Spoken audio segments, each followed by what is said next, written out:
آج بھی ہزاروں کروڑوں اربوں انسان حسین کا نام لے کے جی رہے ہیں۔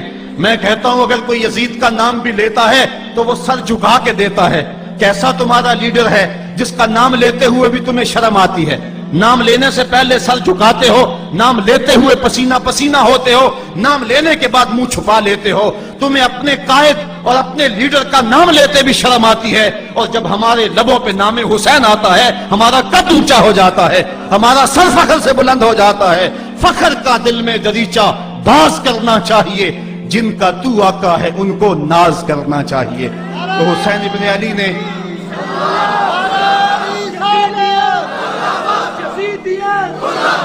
کسی نے کہا تھا کہ یہ دو شہزادوں کی جنگ تھی، تو کسی نے بڑا خوبصورت جواب دیا۔ اس نے کہا کربلا جنگ تھی اگر دو شہزادوں کی، قلم میں زور ہے تو لکھو حسین ہار گئے، لہجے میں تنتنا ہے تو لکھو حسین ہار گئے، انداز میں زور ہے تو کہو حسین ہار گئے۔ زمانہ کل بھی کہتا تھا، زمانہ آج بھی کہتا ہے، حسین کل بھی جیتا تھا، حسین آج بھی جیتا ہے۔ جب حضرت امام حسین رضی اللہ تعالیٰ عنہ کا سر انور کاٹ لیا گیا اور خولی بن یزید نے نیزے کی نوک پہ اس کو رکھا، ویسے رخ سر کا زمین کی طرف سے تھا، کسی نے کیا خوب کہا، باں کے سر نیزے پہ اور سوئے زمین ہے روح، یعنی سجدہ ثانی کی ہے آرزو۔ رکعت کے دو سجدے ہوتے ہیں، ایک سجدہ ہوا تھا کہ سر انور جدا کر لیا گیا، جب نیزے کی نوک پہ تھا سر تو رخ زمین کی طرف سے تھا۔ شاعر کہتا ذرا غور سے دیکھو سر حسین کیا کہہ رہا ہے، سر حسین کی پیشانی زمین کی طرف ہے، پیشانی میں دوسرے سجدے کی آرزو مچل رہی ہے۔ تو جب امام حسین کا سر خولی نے نیزے کی نوک پہ چڑھایا، اس نے تو یہ کہنا چاہا تھا کہ ہم فتح یاب ہوئے اور دیکھو ہم نے سر کاٹ لیا۔ کسی نے کہا ذرا غور سے دیکھو یہ تو سر کٹ کے بھی سر بلند ہے، یہ سر کٹ گیا پھر بھی سر بلندی نہیں گئی ہے، اس کا بانکپن پھر بھی نہیں گیا ہے۔ حسین کا سر کل بھی اونچا تھا، حسین کا سر آج بھی اونچا ہے، اس کا نام زندہ، اس کا پیغام زندہ، اس کی فکر زندہ۔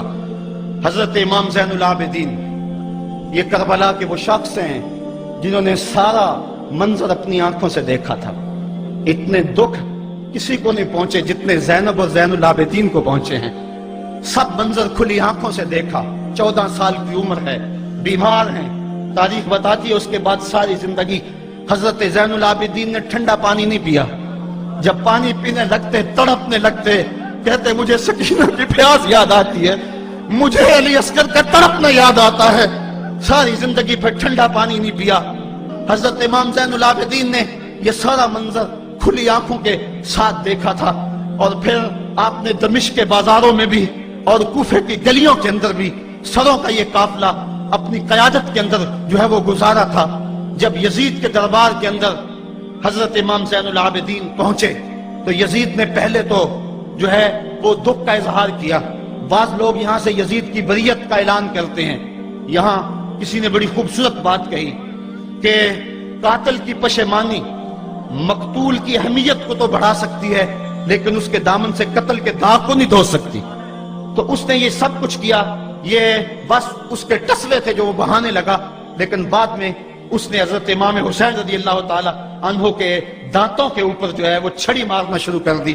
تو حضرت ابو برزہ اسلمی صحابی رسول وہاں موجود تھے، وہ کھڑے ہو گئے، اٹھ گئے، بدن کانپتا ہے ان کا، کہنے لگے ظالم ارفع قدیبہ کا، یہاں اپنی چھڑی ہٹا لے، میں نے اپنی ان آنکھوں سے دیکھا ہے کہ کان رسول اللہ صلی اللہ علیہ وسلم یلسمہ، حضور نے ان ہونٹوں کو خود چوما ہے۔ تو یہ کہہ کہ آپ دربار سے نکل گئے اور روتے تھے اور آپ کے بدن پہ کپ کی بھی تاری تھی۔ بعد میں یزید نے کہا حضرت غلطی ہو گئی اور یہ میں نہیں چاہتا تھا، بتائیں آپ کی کوئی شرط ہو۔ تو آپ نے فرمایا میری 4 باتیں مان لو۔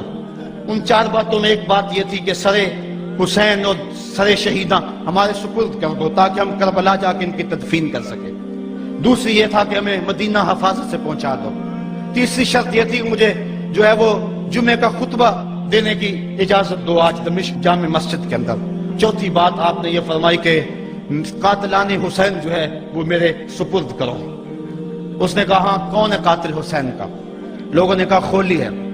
خولی نے کہا میں نے قتل نہیں کیا، یہ سنان بن انس نخی نے کیا ہے۔ سنان بن انس نخی کو کہا ہاں تو بتا، کہنے لگا میں قتل کیوں کرنا تھا، یہ تو شمر ذی الجوشن نے کیا ہے۔